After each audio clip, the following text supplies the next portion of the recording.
था। एक विधर्मी दूसरे धर्म के व्यक्ति आफताब जिसका नाम था, उससे उसने प्रेम किया। और पता है क्या दुर्दशा हुई? 35 टुकड़े किए गए हैं, 35 टुकड़े। मैं प्रार्थना करूंगा स्वधर्मे निधनम श्रेया पर धर्मो भयावह। इसलिए तो हम कहते हैं अब ऐसे लोगों से बचने के लिए हिंदुओं को एक होना पड़ेगा, बहुत जरूरी है।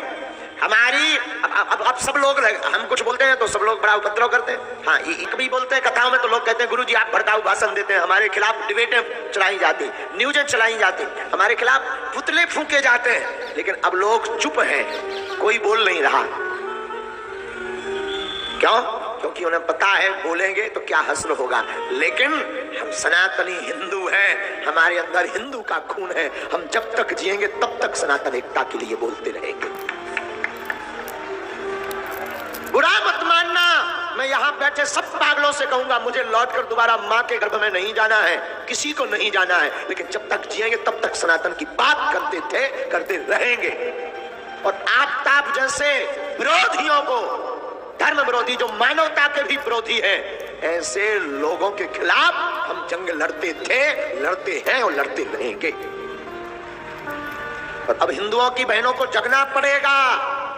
इन लोगों का एक सेकुलरिज्म है, एक फंडा है, भोली भाली हिंदुओं की बेटियों को प्रेम के चक्कर में फंसा करके बलात् रूप से दुर्दशा करवा करके फिर उनकी हत्या करना। कितनों की नहीं हुई? ये कोई नया कांड नहीं है, कितनों की नहीं हुई? क्या गुजरी होगी हमारी बेटी श्रद्धा के ऊपर, बहन श्रद्धा के ऊपर, जब उसके शरीर के 35 टुकड़े किए गए होंगे। महाराज जी अभी की घटना है, ताजी फ्रिज में रखा है उसने 35 टुकड़ों को, ज्यादा से ज्यादा 7-8 टुकड़े हो सकते शरीर के, 35 टुकड़े उसने फ्रिज में रखा है। और वो फेंक के चला भी जाता, रोज एक एक टुकड़ा फेंक रहा था, कोई सुन भी नहीं पाता, मुंबई भी भाग जाता और शायद हमारी श्रद्धा गुमनामी के उसमें भग जाती। लेकिन ईश्वर की कृपा थी हिंदुओं को जगाने, हिंदुओं को बताने के लिए कि मेरी बहनों तुम मर जाना, भूल करके भी दूसरे धर्म के व्यक्ति के ऊपर भरोसा मत करना। हम किसी धर्म के विरोधी नहीं है, पर सनातन के कट्टर हैं। तुम विवाह करना भी तो सनातनी से प्रेम करना, कम से कम वो मस्तक पर तिलक और गले में माला लगाए हो, ऐसे सनातनी से प्रेम करना, विवाह करना। मेरी बहनों, दूसरे धर्म के लिए बुरा मत मानना। आज की कथा में मुझे बहुत, आज दरबार में इस बात के लिए बहुत आवेश आ रहा था। किसी को बुरा लगे तो क्षमा करना। भैया, दूसरे धर्म का व्यक्ति रिफाइंड ऑयल, रिफाइंड के तेल में हाथ डाल दे, फिर तिल के बोरा में हाथ डाल दे, जितने हाथ में तिल छप जाए उतनी बार भी कोई सौगंध खाए तब भी एक तिल बराबर विश्वास मत करना। ये हम नहीं कहते हैं, ये हमारे वाक्य नहीं है, महाराणा प्रताप के वाक्य हैं। दूसरा व्यक्ति, दूसरे धर्म का व्यक्ति अगर तेल के कनिस्तर में हाथ बोरकर तिल के बोरा में, बोरी में हाथ डाल दे और जितना तिल हाथ में लग जाए उतने बार भी वो अपने बाप की सौगंध खाए तब भी तुम एक तिल बराबर उस पर भरोसा मत करना, मत करना, मत करना। अब समय जगने का आ गया। और भारत, इस वीडियो को हम कहेंगे जरूर जन जन तक पहुंचाना। भारत के संतों से भी प्रार्थना करेंगे, आपस में तुम लड़ना बंद कर दो, आपस में एक दूसरे की टांग खींचना बंद कर दो। तुम में अगर दम है, शक्ति है, तुम में अगर हिंदुत्व है तो इन धर्म विरोधियों के खिलाफ एकजुट होकर लड़ना शुरू कर दो।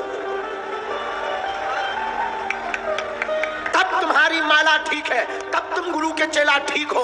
आपस में लड़ लड़ करके सनातन को मत दुबाओ, प्लीज, प्रार्थना है। लड़ना तो इन विरोधियों के खिलाफ अब एक हो जाओ। समय आ गया है भैया। हम बोलते हैं तो लोग कहते हैं कि आप आग फैलाते हो। कई जगह हमारे नाम से पुतले फूंके जाते, अनशन किए जाते, यूट्यूब पर हमारे नाम से फंडिंग कर करके हमारे खिलाफ चैनल बनाए जाते, लेकिन हम डरते नहीं है। तुम्हें जो हो करो, तुम्हारा काम है, धन्यवाद, सेम टू यू। लेकिन हम जब तक जिएंगे तब तक सनातन की बात करेंगे, जब तक जिएंगे तब तक, क्योंकि हम गद्दार नहीं, हम सनातन हिंदू हैं। सनातन बुरा मत मानिएगा, हम ब्राह्मण भी कह सकते थे अपने आप को, लेकिन हमारा पहला परिचय हम हिंदू हैं, वो भी सनातनी हिंदू। हम जातिवादी नहीं हैं, सनातनी हैं। अब यहाँ पर बैठे लोगों को भी जगना पड़ेगा। अरे तुम सोचो, हमें क्या फायदा है बोलने से? हमारी कथा तो वैसे ही खूब है, दरबार में वैसे ही खूब समुदाय आ रहा, हम तो खामखा मोल आफत ले रहे हैं। हम तो जो धर्म विरोधी लोग हैं, मिशनरियां, इनके टारगेट पर हैं आज के समय, टारगेट पर। जब से हमने आदिवासियों की कथा प्रारंभ की, मिशनरियों को अटैक आने लगा है कि ये आदमी अगर ऐसे ही जाता रहेगा तो एक दिन, उन्हें पता है कि ये आदमी जहां भी जाता है वहां कुंभ नहीं महाकुंभ लगा कर आता है।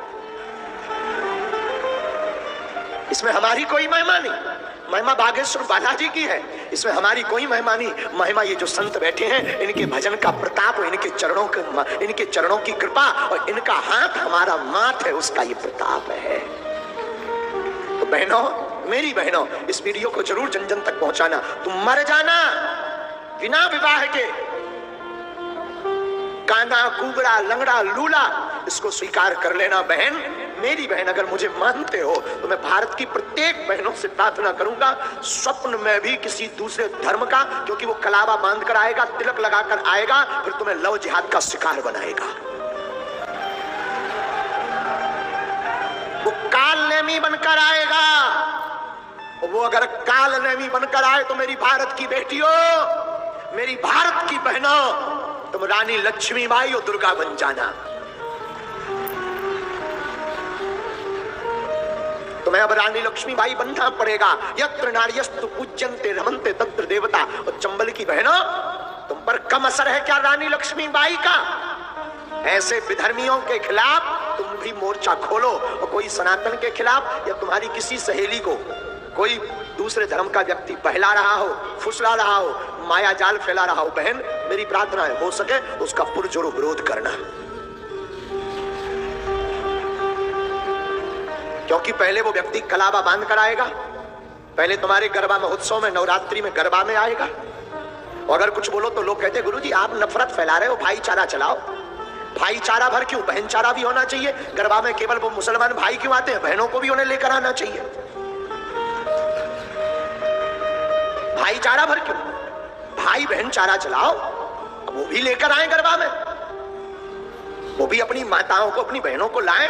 हमारी बहनें जाती हैं गरबा में, महोत्सव में, वो भी लेकर आए। लेकिन नहीं, अगर कुछ बोलो तो कहते गुरुजी तो आग फैलाते हैं। बागेश्वर गुरुजी के बिगड़े बोल, बागेश्वर महाराज के भड़काऊ भाषण, ठटरी के परे न कटा।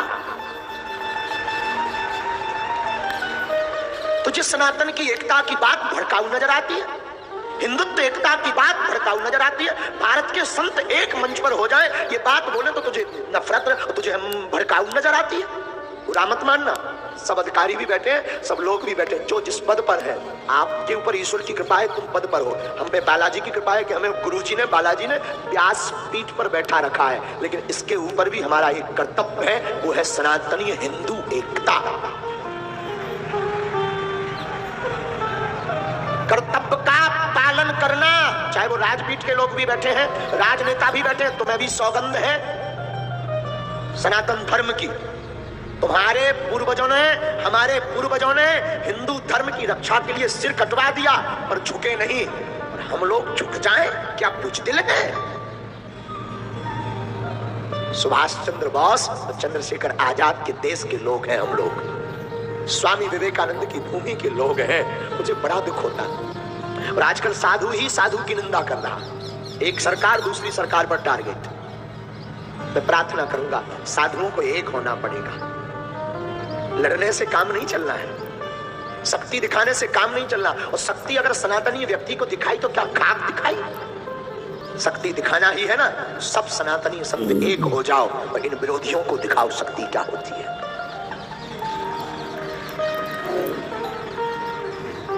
हमारी श्रद्धा बहन के साथ जो हुआ ना दिल्ली में, ईश्वर करे किसी के साथ ना हो। ये वीडियो जरूर जन जन तक पहुंचा देना, ताकि कोई तो जगे, कोई तो जागे। किसी के अंदर तो सनातन की हमारी ये दुख, हमारी पीड़ा जगे। हमारा दुख, हमारी पीड़ा सनातन है, कोई तो समझे। इतने के लिए हमें कथा व्यासों में, हम सब कथा व्यासों को मानते हैं, पूज्य गुरुदेव जगत गुरु भगवान तो भगवान है, वो तो एकदम कट्टर बोलते हैं। तुलसी पिटारी सर, पूज्य मलुक पीर वाले महाराज जी भी अब तो एकदम बोलने लगे। लेकिन एक हैं जिनको हम बहुत प्यार करते हैं, हमारे बड़े भैया पंडित श्री देवकी नंदन ठाकुर। वो महापुरुष काम का, वो महापुरुष काम का है। हम लोगों में इसलिए आपस में टूनेंगे, छोटे भाई और बड़े भाई। वो महापुरुष काम का है, कुछ भी कहो। हमने कोई हमें बता रहा था, बोले गुरुजी उन्होंने कथा बाद में की, पहले श्रद्धा की चर्चा की। और हिंदू वही है, सनातनी वही है। सबसे पहले अगर सनातन नहीं बचेगा, हिंदू नहीं बचेगा, तो बताओ कथा कौन सुनेगा, कौन कहेगा, मंदिर कौन जाएगा, संतों को प्रणाम कौन करेगा, रामायण कौन बांचेगा, राम के बारे में कौन जानेगा, संस्कृति को कौन अपनाएगा, संस्कार को कौन अपनाएगा? कोई नहीं अपनाएगा। इसलिए वर्तमान में सनातनी हिंदुओं का एक होना जरूरी है, जरूरी है, बहुत जरूरी है। अरे हम तो हिंदू हैं, हिंदू कहाएंगे, राम चरणों में बलि बलि जाएंगे।